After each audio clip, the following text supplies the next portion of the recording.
Hi hello నేను మీ కాజు పాప. కొంచెం డల్గా ఉంది. నేనేం చేస్తున్నాను చెప్పుకోండి చూద్దాం. నేనైతే వెజిటేబుల్ బిర్యానీ చేస్తున్నా. చూడండి ఒకసారి ఎలా చేస్తున్నానో. నాకైతే వీడియో తీయడానికి ఎవరు లేరు కదా, అందుకని చెప్పేసి ఒక చేత్తో చేసుకుంటూ ఒక చేత్తో వీడియో తీసుకుంటూ కొంచెం ప్రాబ్లం అవుతుంది. మీకు చూపించడానికి మంచిగా అనిపిస్తలేదు.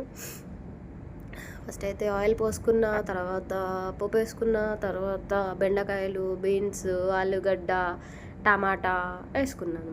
తర్వాత అన్నీ కొంచెం మగ్గిన తర్వాత కొంచెం ఉప్పు కూడా వేసిన పైన.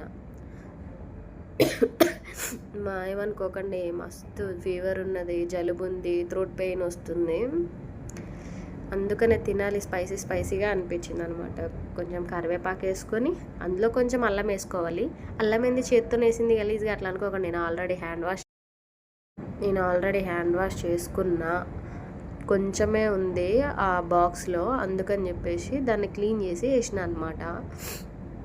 తర్వాత కొంచెం మగ్గనిచ్చిన తర్వాత కొంచెం కారం, మనకి ఎంత సరిపోతే అంత కారం వేసుకోవాలి. వేసుకున్న తర్వాత కొంచెం కలుపుకొని కొంచెం సేపు ఆగాలి. ప్రాంక్, నేను మీకు ప్రాంక్ చేసిన. వెజిటేబుల్ బిర్యానీ కాదండి, సాంబార్. వేడిగా సాంబార్ అనమాట. వర్షం వస్తుంది, సాంబార్ తింటే ఎంత బాగుంటుందండి. సూపర్ అయింది. కాకపోతే నేను అందులో ఒకటి మర్చిపోయినా. ఏం వేయలేదో చెప్పుకొని చూద్దాం.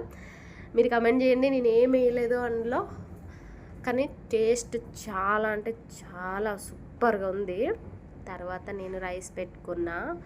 అదేంటి తెలుసా, ఫ్రై నేను వీడియో తీసిన అన్నీ, కానీ వీడియో స్కిప్ కొంచెం పోయింది. వీడియో తీయడం మర్చిపోయినా. నేను లైఫ్లో ఫస్ట్ టైం తిన్నా అనమాట. అసలు ఇన్ని సంవత్సరాలు మిస్ అయినా అది మనం కొనడానికి కూడా అవసరం లేదండి. మన ఊర్లోనే మునగాకు ఫస్ట్ టైం తింటున్నా నేను ఈరోజు. కొనుక్కొచ్చుకొని తింటున్నా. ఊర్లో అయితే ఇట్లా పడేస్తారు. ఎంత పెద్ద చెట్లు ఉంటాయి, ఎంత బాగా దొరుకుతుందండి, ఎంత హెల్త్ ఇష్యూ రాదంట. చాలా ఈ హెయిర్కి కానీ కళ్ళకి కానీ చాలా మంచిదంట. మీరు కూడా ట్రై చేయండి. ఎంత బాగుందో. నేను చేదు అది ఇది ఏదో ఎక్స్పెక్ట్ చేసినా కానీ లేదు, ఏం లేదు, చాలా బాగుంది. నేను ఏం మర్చిపోయినా తెలుసా, నేను చింతపండు వేయడం మర్చిపోయానండి.